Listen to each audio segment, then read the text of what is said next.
The virus is becoming more and more of a problem as the days go on. Containment of the problem did not happen quick enough, and now society's most vulnerable are possibly exposed. This is important, and if any of you do not believe the virus is a big deal, I implore you to take it more seriously. I am no expert, but there are experts out there saying how deadly this thing can be for children, the elderly, and those with autoimmune issues. And if someone who doesn't know they have it passes it on to one of those types of people, things will continue to get worse. But this video is about something else related to this whole thing. Maybe this can distract you from the dire situation that the world is focusing on. Or maybe this will make it worse, I don't know. But at least for me, while I was shaking in the corner about the incoming apocalypse, I started to think about how this whole thing is played out. Narratives are everywhere. It's the primary way people come to understand things, at least I think so. It could be word of mouth, inscribed, or seen through the world around us. I want to look at this entire situation as if it were a story plot and talk about tips for writing narratives. Maybe this will help calm the nerves, specifically mine, by trying to gain something out of this bleak darkness.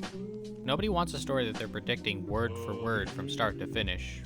Well, at least on the first experience. Every time afterwards, just a sign of admiration. If a virus outbreak was the setup for a plot, I can tell you with 100% certainty that I would never predict the populace to buy out the very existence of toilet paper and hand sanitizer from stores across the country. It's like a meta commentary that's commentating itself without even knowing it. As a plot element, I would interpret this as a commentary on the rashness of people, taking whatever they can that either seems to help protect them or becomes valuable in the face of a pandemic. Of course, they stock up on food and other essentials, but the one thing of focus is toilet paper, a coveted piece of paper unlike any other.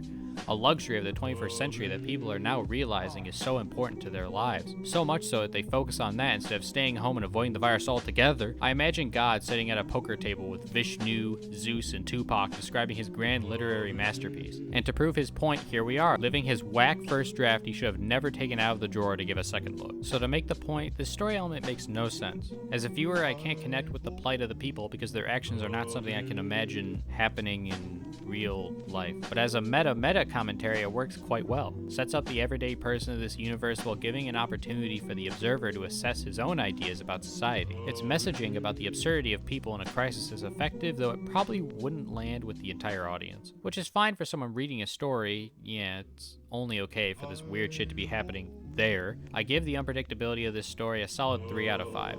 Could have a more interesting subject instead of people buying up food and toilet paper in a crisis, but it works nonetheless. Villains are an essential part of any story being told. Are the literary professors gone? Good.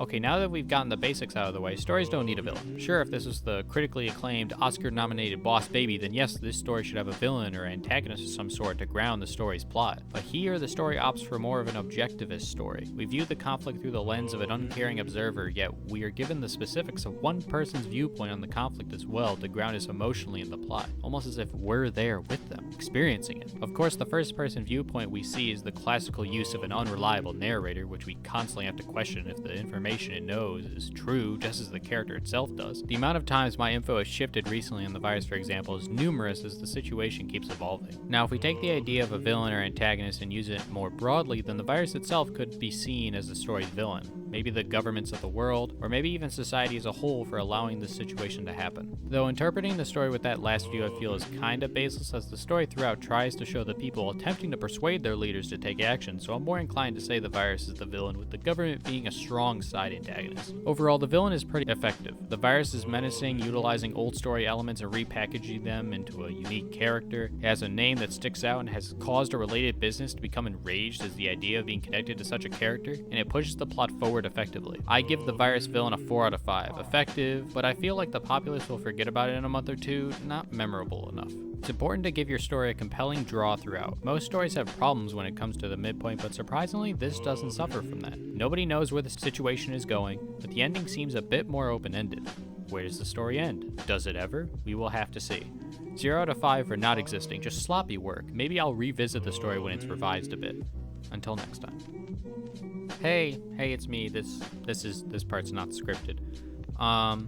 This is just something I thought of while relaxing after doing my stuff for the day. So tell me what you think. If you like narrative content, you don't know who I am. I make content analyzing different pieces of writing specifically. My Writing Analyze series or my Art of Storytelling series, both of them are great places to check out. Yeah, let me know what you think. This is more of a tester video, so If you like it, let me know in the comments maybe what to improve, what's missing, what you liked about it, all of that. And I hope to see you next time.